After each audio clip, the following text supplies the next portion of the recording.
Hi hello welcome back to my channel creamy cakes by Yamni. ఈరోజు video వచ్చేసి నిన్న class 6 చూసాం కదండి, దాని కంటిన్యూషన్ వీడియో క్లాస్ 7 అనమాట. సో మనం ఎగ్తో స్పాంజ్ అనేది తయారు చేసి పెట్టుకున్నాం కదా, వెనీలా స్పాంజ్. సో ఈరోజు మదర్స్ డే అని చెప్పి నేను జస్ట్ హ్యాపీ మదర్స్ డే అని చెప్పి రాశాను అనమాట. ఈ కేక్ని ఎలా తయారు చేసాం, వైట్ ఫారెస్ట్ కేక్ అనేది మీకు ఈరోజు డీటెయిల్డ్గా చూపిస్తున్నాను. ఎవరు స్కిప్ చేయకుండా లాస్ట్ వరకు చూడండి.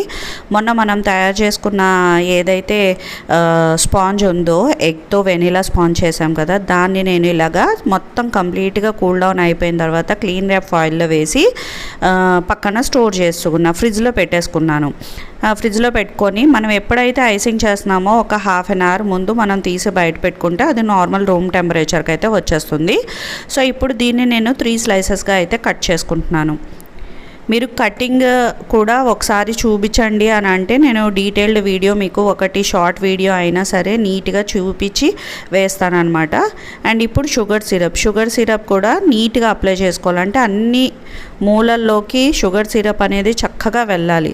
అండ్ ఇప్పుడు ప్యాలెట్ పొజిషన్ చూసారా, స్లీపింగ్ డైరెక్షన్లో ఉంది. ఎప్పుడు కూడా మనం మధ్యలో క్రీమ్ ఫిల్ చేసేటప్పుడు స్లీపింగ్ డైరెక్షన్ పెట్టాలి.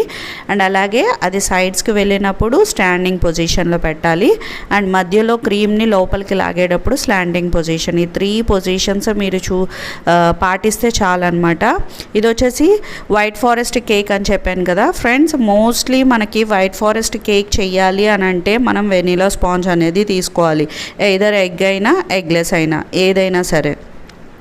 సో బ్లాక్ ఫారెస్ట్ అయితే డార్క్ చాక్లెట్తో మనం చేసే స్పాంజ్ని అయితే తీసుకోవాలి. వైట్ ఫారెస్ట్ అయితే వెనీలా స్పాంజ్ తీసుకోవాలి. ఇది ఒకటి గుర్తుపెట్టుకోండి.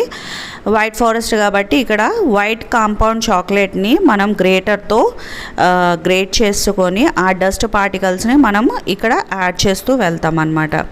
సో ఒక లేయర్ తర్వాత సెకండ్ లేయర్ కూడా అయిపోయింది. థర్డ్ లేయర్ పెట్టుకున్న తర్వాత ఫినిషింగ్ చేయాలి. ఎప్పుడు కూడా మధ్యలో లేయర్స్ని ఫిల్లింగ్ అని అంటాం. అండ్ ఇప్పుడు ఫైనల్ థర్డ్ లేయర్ని చేసేదాన్ని ఫ్రాస్టింగ్ అంటాం, లేదంటే ఫినిషింగ్ అంటాం. సో ఈ పదాలను కూడా మీరు గుర్తుపెట్టుకోండి. నెక్స్ట్ ఫిల్లింగ్ అన్నప్పుడు మీరు అర్థం చేసుకోవాలి, మధ్యలో మనం లేయర్స్ మధ్యలో చేసేది. ఫినిషింగ్ అంటే లేయర్స్ అయిపోయిన తర్వాత కేక్ పైన చేసేది ఫినిషింగ్.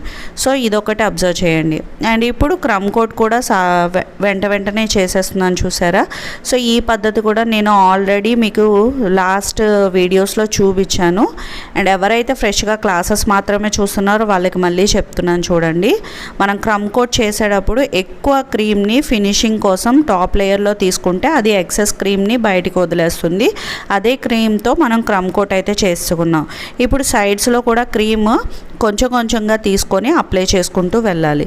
ఈరోజు మనం చేసేది వైట్ ఫారెస్ట్ కాబట్టి చాక్లెట్ క్రంబుల్స్ అన్నీ కూడా మనకి సైడ్స్ టాప్ లెవెల్లో కూడా వచ్చేస్తాయి. సో దట్ మనం ఎక్కువగా ఐసింగ్ అనేది చేయాల్సిన అవసరం ఉండదన్నమాట.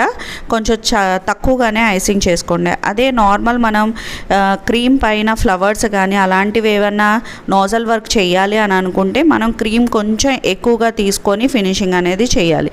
సో ఈ బ్లాక్ ఫారెస్ట్ అండ్ అలాగే వైట్ ఫారెస్ట్ కేక్స్లో ఏంటి అంటే, అండ్ అలాగే రెడ్ వెల్వెట్ కేక్, ఇవన్నీ కూడా మనం కేక్ మొత్తాన్ని డస్టింగ్ చేస్తాం కాబట్టి చాక్లెట్ గ్రేట్ చేసిన చాక్లెట్తో.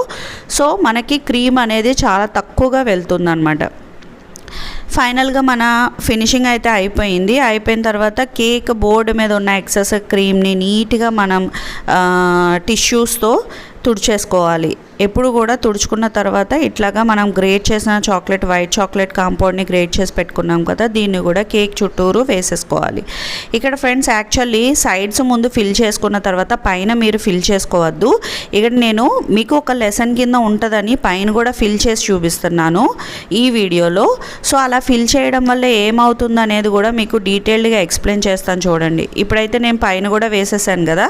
యాక్చువల్లీ మీరు సైడ్స్ వేసాక పైన ఫ్లవర్స్ ఏమన్నా వేయాలనుకుంటే వేసిన తర్వాత మీరు మిగతా రిమైనింగ్ పార్ట్లో ఇలా గ్రేట్ చేసిన చాక్లెట్ని వేసుకోవాలి. కానీ నేను ఇక్కడ పైన కూడా వేస్తాను. ఇలా వేయడం వల్ల ఏమవుతుందో మీకు ఎక్స్ప్లెయిన్ చేస్తున్నాను చూడండి.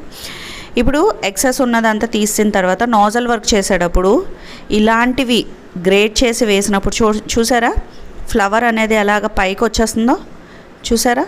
సో సపోర్ట్ అనేది లేదనమాట. సపోర్ట్ లేకపోయేసరికి మన క్రీమ్ అనేది పైకి లెగిసిపోతుంది. సో మీరు ఎప్పుడు కూడా ఇలా డస్ట్ చేసే ముందే నోజల్తో వర్క్ చేసి దాని తర్వాత మిగిలిన భాగాన్ని మొత్తం మీరు గ్రేట్ చేసిన చాక్లెట్ని వేసుకోండి. సో దట్ మనకి కేక్ అనేది డిస్టర్బ్ అవ్వదు. ఇక్కడ కొంచెం చూసారా ఫ్లవర్స్ అటు ఇటు ఎగుడు దిగుడు అయినాయి. సో నో ప్రాబ్లం, ఇది మీకు ఒక లెసన్ నేర్చుకుంటారని నేను కావాలని చేశాను.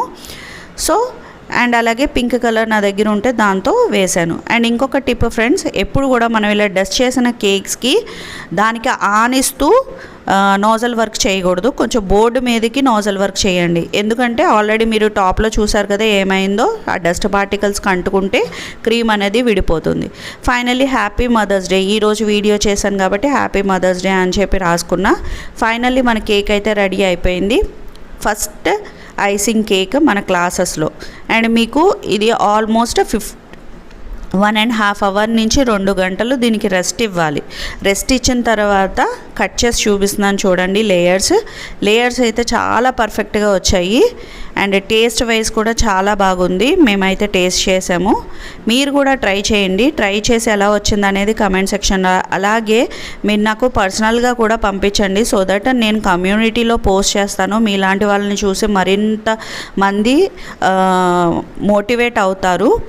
అండ్ ఈ కేక్ మీరు నార్మల్గా సేల్ చేయాల్సి అంటే చేయడానికి ట్రై చేయాలి అని అనుకుంటే మీరు 300 అయితే ఛార్జ్ చేయొచ్చు. ఎక్కువ దీనిలో వర్క్ లేదు కాబట్టి 300, అది కూడా ఎగ్ కాబట్టి. సో నెక్స్ట్ వీడియో అప్డేట్స్ కోసం అయితే స్టే ట్యూన్. మరొక వీడియోతో మళ్ళీ కలుద్దాం. అంతవరకు సెలవు.